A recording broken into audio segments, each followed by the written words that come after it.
en estos 4 días vamos a estar tocando un tema que tiene que ver con todo lo que es la familia, el matrimonio, los hijos, etcétera, etcétera, etcétera. Porque es lo que llamaríamos la base de la sociedad. Es la base de la sociedad. Y déjenme rápidamente decirles que Rosemary y yo llevamos casados más de 40 años.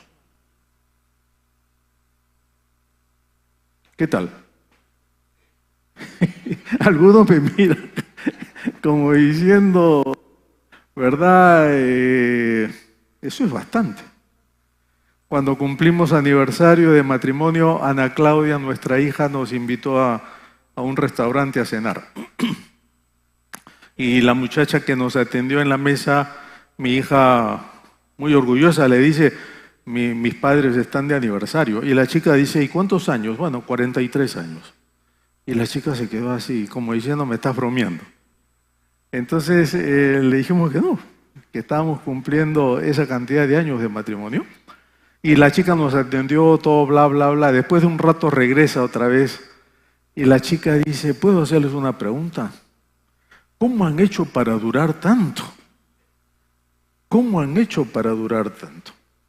Y le tuvimos que decir que una de los secretos, si se quiere, para durar tanto, es sencillamente porque Cristo es quien está en medio de nuestro matrimonio y porque al comienzo, en el diseño original de Dios para el matrimonio, Dios justamente creó el matrimonio y lo creó con la finalidad que perdurara para siempre. Cuando nosotros vemos que hay matrimonios que lamentablemente no duran, no es porque Dios así lo diseñó o Dios así lo quiso, sino la Biblia nos dice porque es debido a que nosotros mismos como hombres y mujeres hemos entonces fallado en algunas cosas y nos hemos olvidado que cuando Dios está en medio del matrimonio, entonces el diseño de Dios se cumple de todas maneras. Rápidamente yo quiero leerles varios versículos, una serie de versículos que están en diversos libros de la Biblia. Yo los he unidos todos porque es como si se fuera así un solo párrafo que tiene mucho sentido, mucho significado. Empiezo con Génesis 2:24, que es el primer libro de la Biblia. Génesis 2:24, cuando Dios habla de la creación del ser humano. Y miren lo que dice a partir de ahí, y voy a ir hasta el Nuevo Testamento. Dice, por tanto dejará el hombre a su padre y a su madre, y se unirá a su mujer y serán una sola carne. Y Dios el Señor dijo, no está bien que el hombre esté solo, le haré una ayuda a su medida. Y los bendijo Dios con estas palabras, reprodúzcanse, multiplíquense y llenen toda la tierra. Maridos, amad a vuestras mujeres así como Cristo amó a la iglesia y se entregó a sí mismo por ella. Por lo demás, cada uno de ustedes ame también a su mujer como a sí mismo y su mujer respete a su marido. Honroso sea en todos el matrimonio y el lecho sin mancilla, pero a los fornicarios y a los adúlteros los juzgará Dios. Así que ya no son dos, sino son una sola carne. Por tanto, lo que Dios juntó, no lo separe el hombre. Y por eso que me gusta el título de esta conferencia de esta noche, ¿verdad? El título decía, el anterior decía, hasta que las redes nos separen. No es hasta que la muerte nos separe, como dice la Biblia, sino hasta que las redes nos separen.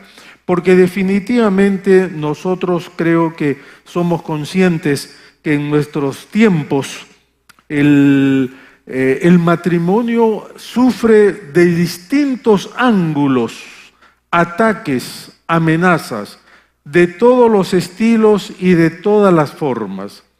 Pero un ataque que está siendo bastante, diríamos, común en nuestros días, justamente viene por medio o por la vía de las famosas redes sociales. Que si bien las redes sociales nos han aliviado terriblemente todo lo que serían los quehaceres diarios, el trabajo y todo lo demás, también creo que somos conscientes que las redes sociales tienen su cuota en lo que llamaríamos un desgaste en el matrimonio, particularmente cuando las redes sociales no se sabe controlar, como el videíto que vimos, ¿no?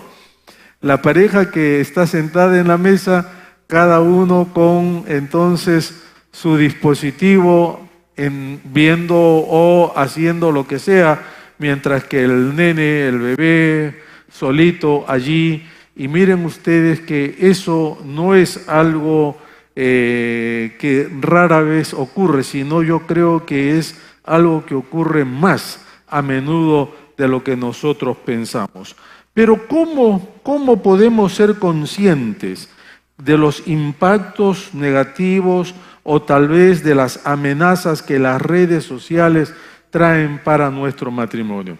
Ahora, rápidamente, solo por mi curiosidad, yo quisiera por favor que todos los que son casados pongan su mano en alto. No voy a hacerles nada, no voy a hacer que pasen acá nada. Todos los que son casados, ya, ok, gracias, mejor vamos a ponerlo así. Todos los que son solteros, bajen la mano, suban la mano. Ok, o sea que hay pocos solteros, la gran mayoría es casado. Entonces está bien, porque creo que vamos a estar enfocándonos en lo que está, es la mayoría en el salón en esta noche. Pero como decía hace un rato, el matrimonio, el diseño de Dios para el matrimonio tiene varios principios que reflejan el carácter de Dios en nosotros. Y yo quisiera que en estos días tengamos algo, por favor, quisiera que tengamos algo en mente, decía. Quisiera que tengamos en mente que cuando Dios creó al ser humano, lo creó con un propósito. Dice la palabra que lo creó a su imagen y a su, ¿qué cosa? Semejanza. En otras palabras, que el ser humano tiene lo que llamaríamos la característica moral de Dios, no física, porque Dios no tiene, ¿no es cierto?, una apariencia física, pero sí los rasgos morales, espirituales, que es lo que impregnó en el hombre y en la mujer. Eso es lo que nos dice la palabra. Por tanto, cuando el Génesis, el primer libro de la Biblia, nos habla que Dios crea al hombre y a la mujer a su imagen y semejanza, está diciendo que Dios los creó con facultades únicas, que no lo tienen los animales y no lo tienen otros seres. Si hubiese seres extraterrestres tampoco lo tiene, porque si no la Biblia lo hubiera dicho. Pero uno de ellos, el primero, es lo que se llama la unidad. La unidad. Que en el versículo 24 del capítulo 2 de Génesis dice así: por tanto, dejará el hombre a su padre y a su madre, y se unirá a su mujer, y serán una sola carne. Y serán una sola carne. En otras palabras, ya no serán dos personas, sino serán una sola persona. A veces es un poco difícil entender esto. Y creo que la mejor explicación de esto viene con el paso de los años en el matrimonio. Me imagino que ustedes han observado a personas que tienen 50, 60, 70 años de casados.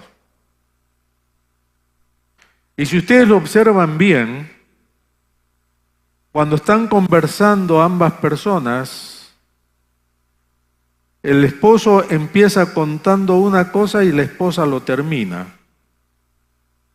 Y es como que si fuera una sola persona. Se levantan a hacer algo, el esposo hace una cosa y la esposa complementa. Cuando caminan casi igualitos. Con el paso de los años, hasta físicamente se parecen. O sea, aún la apariencia empieza a parecerse en ambos. Ahora, el apóstol San Pablo dice que el matrimonio es un misterio. Si es un misterio, entonces lejos de nosotros está poder entenderlo, excepto por estas cositas que acabo de mencionar. que conforme pasan los años, la pareja se va haciendo una sola y casi ya no hay entonces diferencia entre ellas. El hecho de que el Señor haya dicho lo mismo, el Señor Jesús, cuando los fariseos le preguntan, ¿y qué va a pasar allá en los cielos cuando, verdad, estemos en tu presencia, etcétera, etcétera? ¿Habrá casamiento, no habrá casamiento? Y le hacen cantidad de preguntas. Dice la palabra para hacerle caer, era como una trampa. Y el Señor vuelve a insistir en lo mismo que está en el Génesis. Y les dice, ¿acaso ustedes no escucharon? Ustedes que conocen tanto las Escrituras, no han escuchado, no han leído que en el principio Dios creó al hombre y la mujer, los unió, los bendijo y les dijo, ustedes serán una sola carne. Y el Señor añade, y lo que Dios ha unido, ¿qué cosa? No lo separe nadie. Y miren ustedes, queridos, que la unidad entonces de la cual habla la palabra de Dios no es una unidad económica, no es una unidad, vamos a decir así, netamente sentimental, sino es una unidad en todo el sentido de la palabra, aún física. Por eso que la Biblia usa la palabra carne y la usa bien, porque es una unión física también, es una unión espiritual y es una unión obviamente moral, pero más, cuando nosotros estamos pensando en la unión, en la unidad, tenemos que decir entonces que es posible que hayan elementos y amenazas que rompan esa unidad. Y no estoy hablando necesariamente de terceras personas que se meten a romper la unidad del matrimonio. Estoy hablando ahora de las famosas redes sociales que también se meten en el matrimonio y rompen la unidad. En otras palabras, rompen ese vínculo que debería existir entre el hombre y la mujer. Estaba leyendo algunos informes referente a lo que es la incidencia de las redes sociales en la unidad matrimonial. Y un informe en particular decía lo siguiente: algunos cónyuges se sienten descontentos, y escuchen esto, queridos, se sienten descontentos cuando sus parejas pasan lo que consideran demasiado tiempo en las plataformas digitales. Pasan muchas horas que quizás deberían dedicárselas a su cónyuge o a sus hijos. Esto se ha venido a incrementar mucho más todavía con el teletrabajo, ¿no es cierto? Que ahora con el teletrabajo ya no tenemos horas de oficina, sino en cualquier momento estamos, si se quiere así, influenciados por eso. En muchos casos, el uso de las redes sociales se vuelve compulsivo, y de esta manera entonces nuestros hogares empiezan a perder esa unidad que en el comienzo quizá tuvieron. Ya no son dos, ahora son tres o ahora son cuatro, y todo eso hace entonces que el matrimonio, la pareja, venga a sufrir un resquebrajamiento en su unidad, la unidad que Dios formó en el comienzo. Pero hay una segunda cosa que también la palabra menciona cuando pensamos en todo esto, y es lo que llamamos el amor y respeto. A maridos, amen a sus mujeres, así como Cristo amó la iglesia y se entregó a sí misma por ella.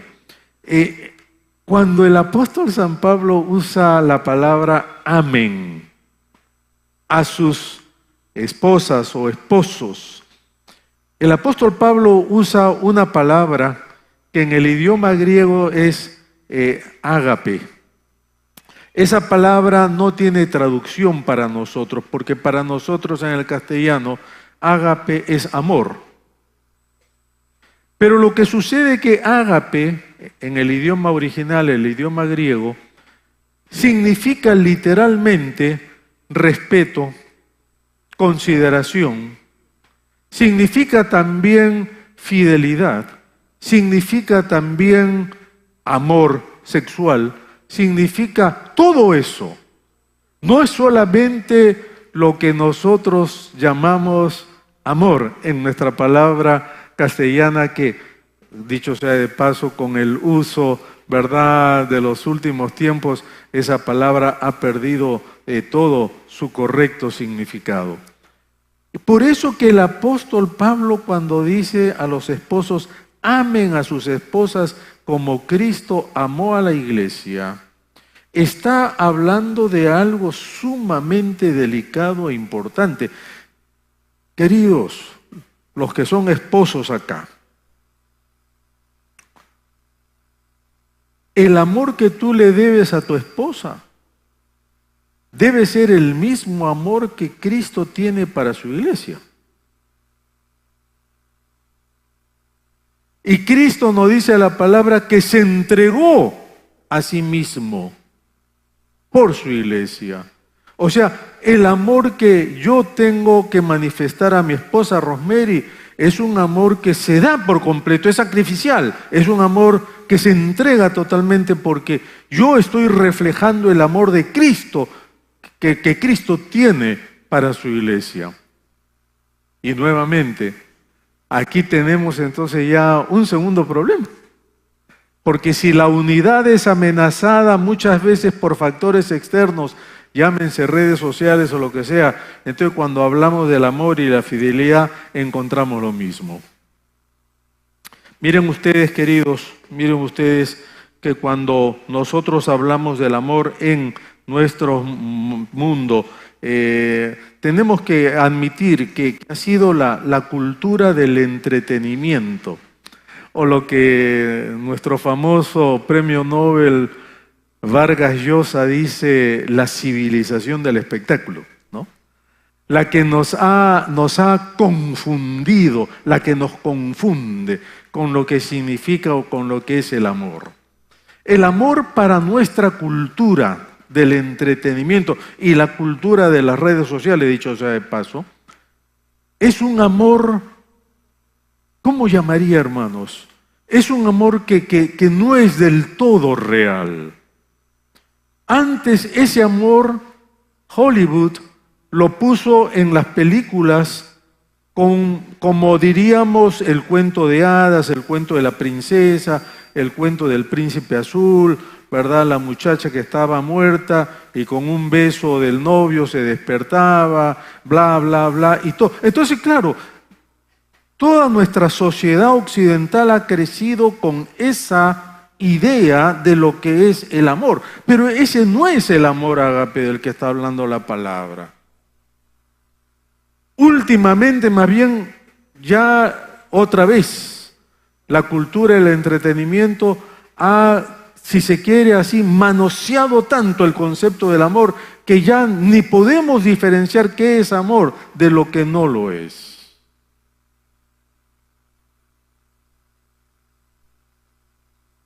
No sé si ustedes han escuchado algunas canciones últimamente que hablan del amor y mencionan el amor y uno dice, esto es amor. ¿Por qué? Porque se ha desvirtuado tanto lo que es el sentimiento del amor, que ya no se parece en nada a lo que el Señor creó, ni menos a lo que nosotros deberíamos entonces vivir. Y cuando no hay amor, queridos, no hay respeto. ¿Me explico? Porque de alguna manera, cuando nosotros tergiversamos ese sentimiento tan hermoso del amor, ¿verdad?, que aparece ahí en las pantallas, entonces nosotros encontramos que vamos a estar tal vez con lo que llamaríamos un falso concepto de lo que es el amor y el respeto, y eso va a afectar entonces a nuestras familias también. Pero hay un tercer elemento que es muy importante que nosotros lo podamos mencionar, que es la fidelidad. en el libro de Hebreos, en el Nuevo Testamento, dice lo siguiente: honroso sea en todos el matrimonio y el hecho sin mancilla. Miren lo que dice: honroso sea en todos el matrimonio y el hecho sin mancilla. La palabra honroso, honor, aquí significa algo de mucho valor. Es como diciendo, todos deben considerar al matrimonio como algo, un tesoro del más alto precio, del más alto valor, lo más preciado que se puedan tener. Pero yo quisiera que veamos el contexto del capítulo 13. Esto se me está, no sé si yo me estoy moviendo mucho o la pila se está yendo. Bueno, vamos a continuar. Pero si tienen en sus Biblias en Hebreos 13, rapidísimo.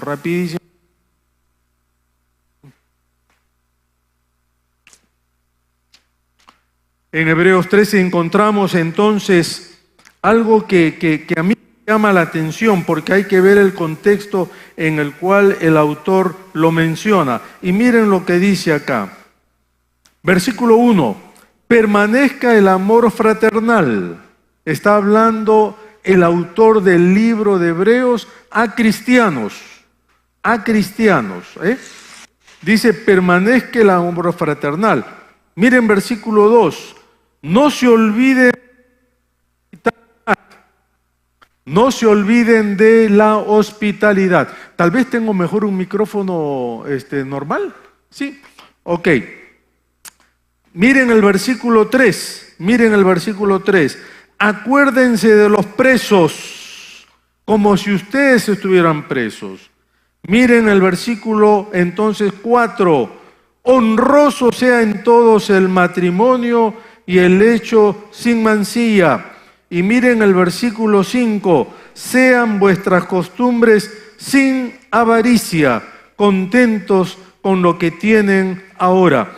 Me llama la atención que en medio de 5 ordenanzas, 5 ordenanzas que no tienen necesariamente nada que ver la una con la otra, el escritor de Hebreos ponga la fidelidad en el matrimonio como una de ellas.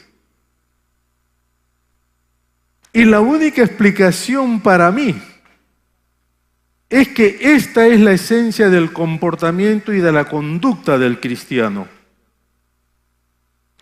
El autor está hablando a cristianos en el primer siglo, cristianos que estaban siendo perseguidos, etcétera, etcétera. Y entonces el autor les dice, ustedes son una contracultura. Ustedes van contra la corriente, ustedes no hacen lo que todo el mundo hace. Por ejemplo, en el versículo 1, miren lo que le dice, ¿no es cierto? No se olviden de la hospitalidad. Y dice hospitalidad aún a los extraños. Solo los creyentes hacían eso en el primer siglo. Abrir sus casas aún a extraños. Miren en el versículo 3, acuérdense de los presos, como si ustedes mismos fueran presos. Nadie visitaba a los presos. Y el autor le dice a los creyentes, visiten a los presos. Pero miren en el versículo 4, entonces, honroso sea en todos el matrimonio y el hecho sin mancilla. Les dice, todos, estoy generalizando, todos mancillan su matrimonio, el hecho matrimonial. El cristiano no debe hacerlo, porque eso es ir contra lo que todos hacen. Y por ejemplo dice versículo 5, sus costumbres sean sin avaricia. Nuevamente, todo el mundo quería ganar y ganar más y aprovechar de otros. Y el autor de Hebreos dice, el cristiano no debe hacer eso. Por lo tanto, este versículo y este capítulo 13 de Hebreos para nosotros en el día de hoy tiene muchísima importancia, porque vivimos en una cultura, en un ambiente donde ya los valores se han perdido. y nosotros tenemos que rescatar esos valores. Uno de esos valores es justamente, que si todo el mundo es infiel, yo no tengo que ser infiel. Yo tengo que ir contra la corriente. ¿Me explico? ¿Sí? Pero por último, dice también Génesis 1:28, y los bendijo Dios con estas palabras: reproduzcanse, multiplíquense y llenen la tierra. Y esta es una cuarta característica del matrimonio cristiano, ¿verdad? Así como es ser una sola carne, la fidelidad, el amor mutuo, el respeto y todo lo demás, etcétera, también estaba entonces el de formar una familia.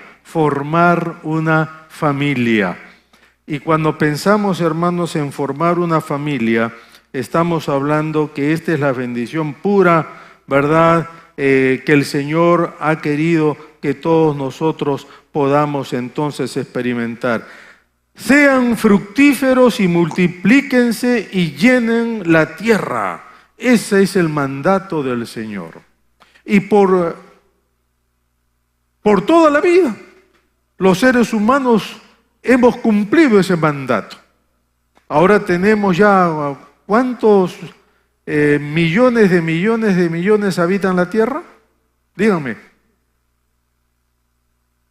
Ya llegamos a los 8.000 millones, creo, ¿no es cierto? O por ahí andamos. O sea, hemos hecho un buen trabajo, ¿sí o no? De llenar la tierra. Pero,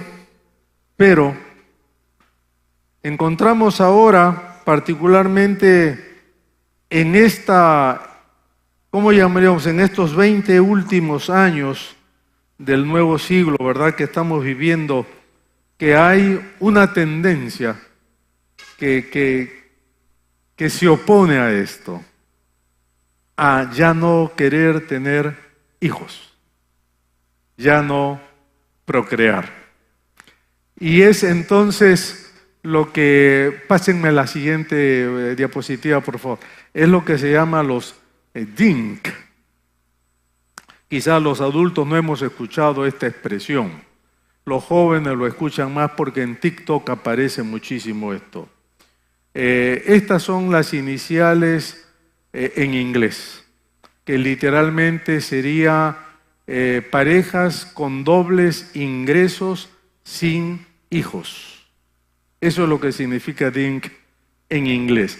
Parejas con doble ingreso, ¿verdad?, pero sin hijos. Y este tipo de familias en el día de hoy usan las plataformas digitales para presumir de sus ingresos, su estilo de vida, etcétera, etcétera, etcétera. Y de esta manera entonces andan contagiando a todo el mundo y tratando de, si se quiere así, animar a más parejas a que no tengan hijos. Leía en una de estas revistas que aproximadamente, y esto es ¿cómo llamaríamos? Algo que me preocupa. Estas parejas tienen entre 25 y 35 años, viven en departamentos lujosos, tienen los últimos auriculares de realidad virtual, su ropero está lleno de ropa elegante, diseñadores, de verdad, ropa muy costosa, salen de vacaciones varias veces al año, etcétera, etcétera, etcétera. Y este tipo de jóvenes, entonces, son los que están ahora prácticamente invadiendo las redes sociales. Aproximadamente hay millones y millones que siguen las redes sociales a este tipo de personas, y eso no sería nada novedoso ni nada particular, excepto que, y es acá cuando tenemos nuevamente que confrontar con lo que dice la Biblia. Dios dijo, Yo los bendigo, los uno para que tengan hijos. Yo no estoy promoviendo ahora que cada pareja deba tener 10 hijos, 15 hijos, 20 hijos, ni nada de eso. No estoy promoviendo eso. Pero lo que estoy diciendo es que aquí encontramos ahora otra tendencia que se opone al diseño que Dios estableció en un comienzo, en tener hijos. Hay un, pásame por favor ese slide. ¿Leen eso de ahí? ¿Lo leen? Ahí está. Estoy seguro que vamos a la extinción. Mi bisabuela tuvo 12 hijos, mi abuela 9 hijos, mi mamá 4 hijos, yo un hijo, mi hijo un perro, el perro castrado.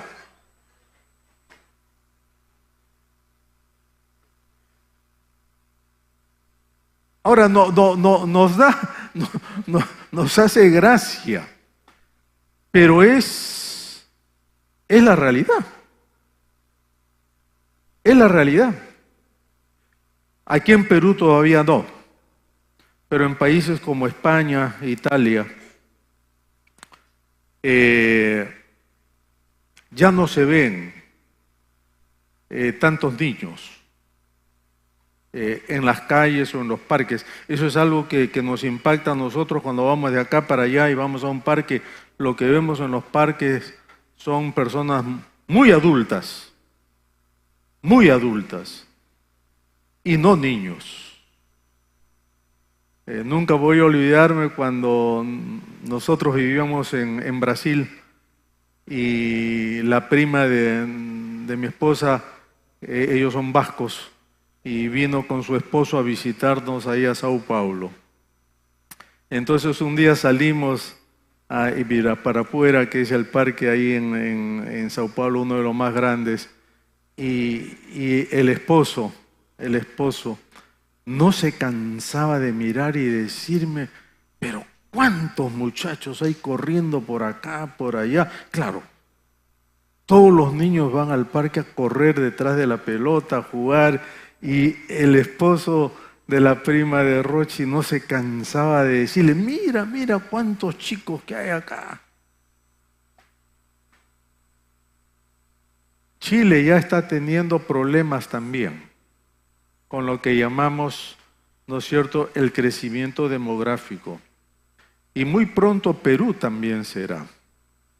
Antes el promedio de edad en Perú, ¿verdad?, ¿no?, de los jovencitos de 17 o 18 años para abajo era de 30% arriba de la población. Ahora ya no es así, ahora está en menos del 20%. Y poco a poco irá cayendo. Ahora, hermanos, estos principios del diseño de Dios es para tomarlos en cuenta.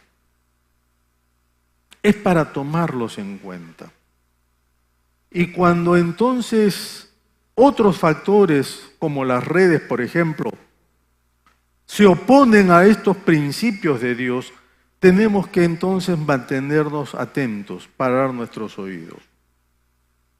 Son modas, es cierto, son olas que llegan, es cierto, pero ¿cuántas de esas te van afectando poco a poco lo que es la unidad familiar, lo que es el amor y respeto, lo que es la fidelidad y lo que es entonces el mandato del Señor de reproducirte y poblar la tierra? A veces nosotros nos quejamos de que las cosas pueden ir mal en nuestras familias, en nuestros matrimonios. Pero miren ustedes que tenemos que entender que el matrimonio no es algo que tú y yo lo creamos, el ser humano lo creó, sino que fue Dios mismo quien lo creó y lo creó con un propósito, que lo disfrutemos. Y que vivamos para toda la vida con la pareja que Dios nos ha dado, cumpliendo lo que Él nos ha dicho. Yo no sé, en tu caso, en esta noche, ¿verdad?, si tal vez tienes algún tipo de ¿cómo llamaríamos? Conflicto con todo lo que está aconteciendo allá afuera que te daña lo que es entonces la estabilidad de tu hogar. Pero una cosa sí yo quisiera decir, que hay por lo menos algunas, ¿cómo llamaríamos?